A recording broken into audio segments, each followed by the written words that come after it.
Après avoir parcouru le monde, l'équipe de BC se concentre sur la scène artistique française et se pose à Paris, la capitale des arts. Une fois de plus et plus que jamais, l'art est partout. On se lance donc sur ses traces. What is Paris? Paris is beautiful, very high standard of living, nice girls and good food. And of course it's an interesting art city. It's different to London, where we came from right now, and it's of course different to New York or Berlin, but I think it's a good place for contemporary art too. C'est une des capitales de l'art. Alors ce n'est plus la capitale de l'art, c'est une des capitales de l'art.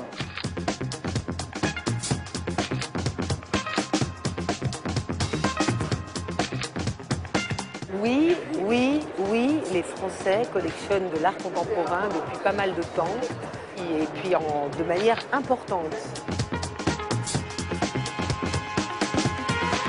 À Paris, il y a beaucoup de collectionneurs. Il y a des collectionneurs qui sont souvent très informés, qui sont peut-être moins soumis aux diktats de la mode que dans d'autres endroits, qui sont souvent dans des démarches prospectives d'audace, de pari sur des très jeunes artistes.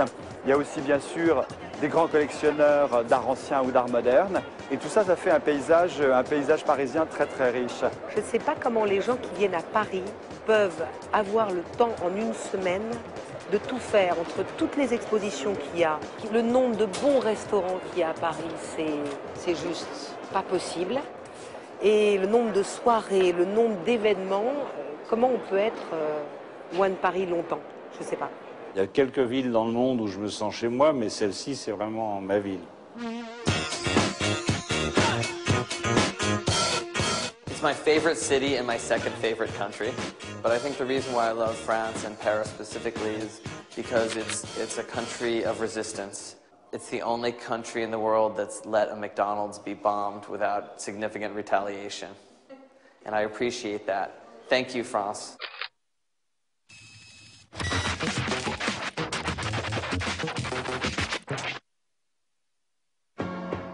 Et c'est à Paris, ce musée à ciel ouvert, que se déroule la foire internationale d'art contemporain, la FIAC. Ça commence sous la prestigieuse verrière du Grand Palais.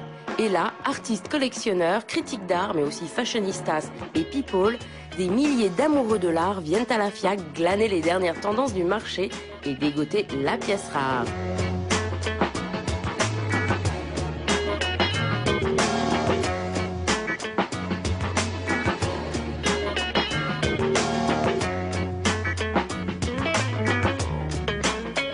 La FIAC, c'est pendant 4 jours, dans 3 lieux, au Grand Palais, à la Cour Carrée du Louvre et dans le Jardin des Tuileries, 189 galeries qui présentent les pièces de près de 2000 artistes auprès d'un public qui a l'air déjà très passionné et très excité par ce qu'il va trouver.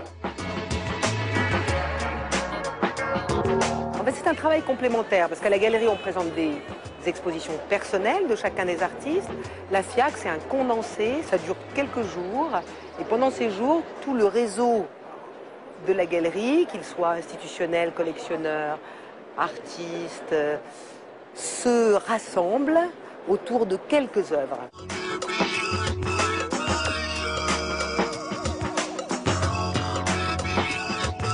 Les œuvres de Richard Jackson, quels que soient les sujets, sont des machines à peindre. Ce qu'on ne voit pas, c'est qu'il y a un moteur à l'intérieur de sa tête qui devrait actionner donc de la peinture qui va couler dessous sa jupe. Toutes ces cigarettes, il me semblait qu'il était interdit de fumer ici. C'est quoi ces bananes? Ce sont les Banana Rider, ouais. Ce qu'il faut savoir, c'est que c'est une sorte d'esquisse pour une pièce qui viendra plus tard, qui sera beaucoup plus grande, dans laquelle il y en a 350 à peu près, qui sont comme un banc de poissons dans l'espace. Depuis très longtemps, je fais des bananes qui sont en fait des moments de chute. J'aime beaucoup le moment où les choses se mettent à chuter, le changement de trajectoire. Le camembert, c'est un peu une fin de série de pièces que j'ai commencé il y a quelques années sur la mémoire. Fromage comme métaphore du cerveau en fait. J'aime beaucoup les métaphores alimentaires. Ouais.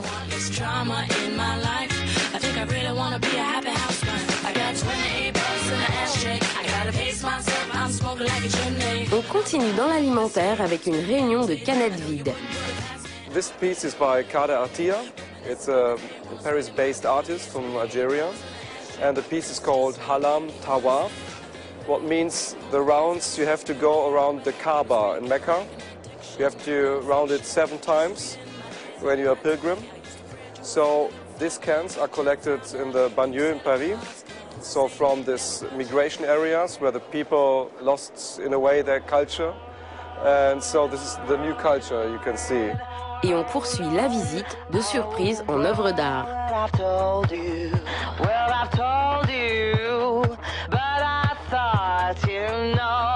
Translucides et fragiles, les squelettes de Javier Pérez entament un slow très romantique.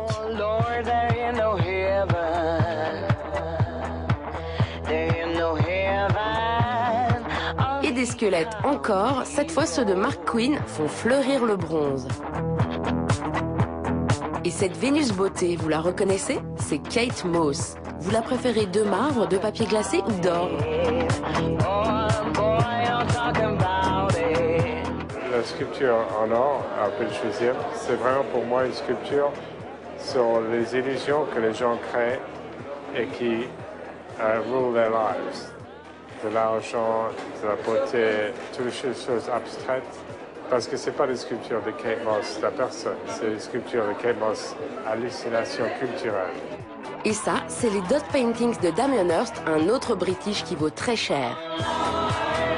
Et puis Anselm Riley, Paola Pivi, Subodh Gupta, Paul McCarthy, John Baldessari, etc., etc.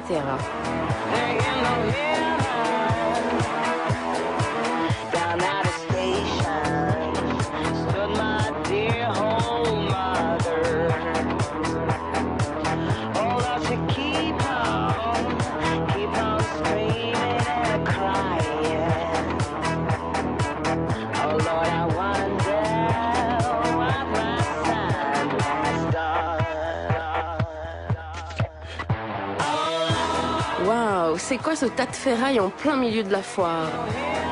Je vous présente cette pièce de Christophe Buchel qui s'appelle Suicide Car, qui date de cette année, de l'année 2008. Il s'agit d'une voiture dans laquelle Christophe a installé une bombe. C'est réalisé selon les préceptes et les explications données par Al-Qaïda sur les sites internet d'Al-Qaïda. Il a placé cette charge sous les sièges des passagers. La déflagration n'a absolument pas été contrôlée et il en résulte une sculpture.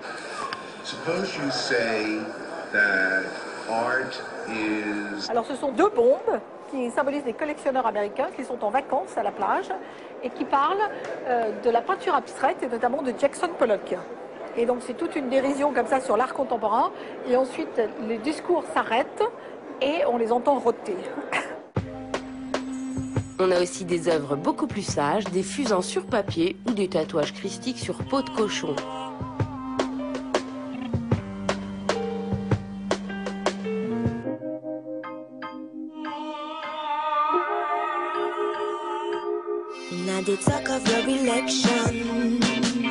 Après une courte nuit, rendez-vous avec une artiste aux Tuileries à 5 h du matin par grand froid pour un décollage immédiat. À Paris en ce moment, c'est un rêve qui se matérialise. C'est le rêve d'une artiste. Et Alexandre Amir a, comme beaucoup d'entre nous, je crois, vu parfois aux abords des aéroports les avions au moment de l'atterrissage ou du décollage, une espèce d'état stationnaire, et on a l'impression qu'ils sont figés, immobiles dans le ciel. Et elle a cherché un moyen de reproduire cette sensation-là. Et son rêve, c'est de trouver, c'était déjà de réaliser ça, et de l'emmener dans différents endroits du monde pour le photographier et raconter à travers cela une histoire qui finalement est l'histoire de l'utopie de l'art, l'utopie d'un projet d'artiste et du désir de faire exister quelque chose.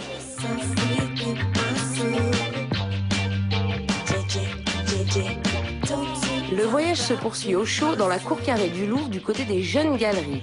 Les vraies découvertes et les surprises sont là. On y repeint par exemple les stands au ketchup. Et Michel Blasi recouvre ses sculptures de purée pourrissante. Et là, Didier Marcel recrée un Van Gogh avec des machines agricoles. Bref, on s'exprime à mort.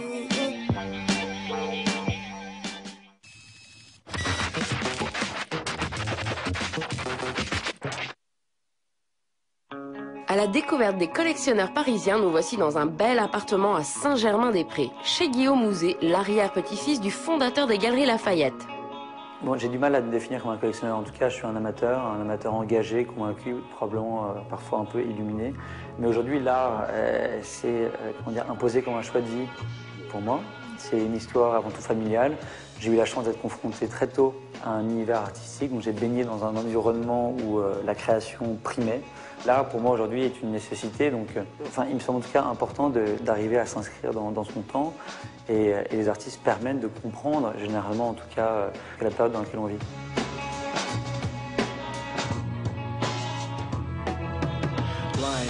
L'accrochage actuel, il y a une tonalité assez monochromique, alors je ne sais pas ce que ça signifie. J'ai du mal à porter même un regard sur ma collection.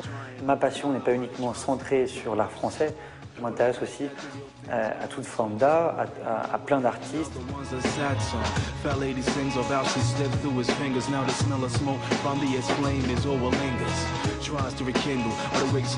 Passionné d'art, Guillaume Houzé est à la tête du projet Antidote.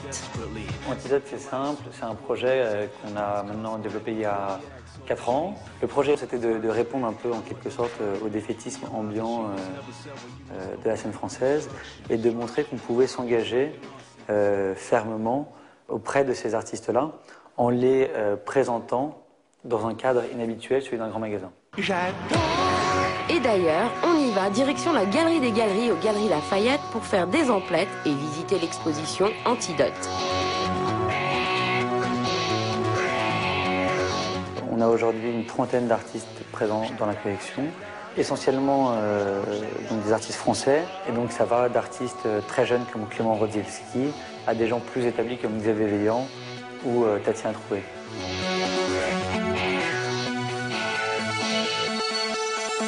J'adore.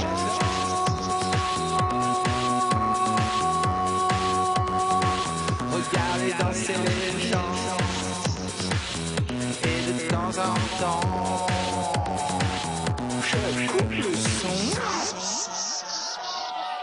Et quand les collectionneurs invitent d'autres collectionneurs à présenter leur collection, ça donne des lieux comme la Maison Rouge à 2 pas de Bastille. La Maison Rouge est une fondation donc reconnue d'utilité publique qui a ouvert en 2004.